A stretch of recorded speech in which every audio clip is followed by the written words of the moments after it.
BJP ये कह रही है कि बीजेपी नीतीश जी के नेतृत्व में चुनाव होगा। ये नहीं कह रहे हैं कि इस 25 से 30 नीतीश ही रहेंगे। जदयू तो उनका कार्यकर्ता है, तो कहेगा ही, क्या करेगा। लेकिन मैंने तो कैमरे पर कहा है कि अगर अमित शाह में और नरेंद्र मोदी जी में इतना अगर दम है, राजनीतिक दम है, बिहार को समझने का दावा करते हैं, तो एक बार ये बोलकर दिखाइए कि आपका एनडीए का मुख्यमंत्री कौन होगा जीतने के बाद, कि नीतीश कुमार ही रहेंगे 25 के बाद। ये भाजपा वाले, उनको मालूम है कि भाई नीतीश जी की हालत जो है वो 25 के आगे नहीं रह सकते हैं। अब आप ये पूछिएगा कि अगर ये उनको मालूम है तो उनको हटा क्यों नहीं रहे हैं, अपना क्यों नहीं बना रहे हैं। वो इसलिए कि भाजपा की बिहार में ना वो ताकत है, ना तैयारी है, ना उनकी ताकत है, ना उनकी तैयारी है। उनको लड़ना है इनके साथ ही, तो सोच रहे हैं किसी तरह घिसट पिसट के इनके साथ मिलकर लड़ लें।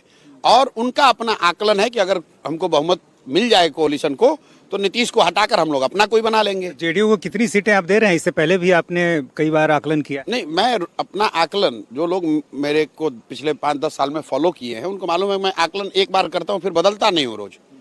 नीतीश कुमार के जदयू को 25 से कम सीट आएगी, चाहे वो किसी भी कोalition में लड़ लें, किसी भी कोalition में लड़ लें। जब नीतीश बाबू, आपको याद होगा, लोकसभा में इंडिया गठबंधन में थे, तो मैंने कहा था कि अगर इंडिया गठबंधन में लड़ेंगे तो इनको 5 सीट नहीं आएगा, डर के मारे भागे फिर भाजपा के साथ। अभी मैं आपको बता रहा हूं कि नीतीश कुमार को विधानसभा में जदयू को 25 सीट से कम ही आएगा। और इसके साथ ही जदयू का एज ए दल मुझे लग रहा है कि खात्मा हो जाएगा। जन स्वराज में अगर आप ऑब्जेक्टिवली देखेंगे तो सबसे ज्यादा अगर किसी दल के लोग आए हैं तो वो नीतीश कुमार के दल के लोग आए हैं। इसलिए कि मेरे साथ उन्होंने पहले काम भी किया हुआ है, इसलिए भी कि वो लालू जी के पार्टी में जा नहीं सकते हैं क्योंकि लालू के विरोध में ही उन्होंने राजनीति करी है।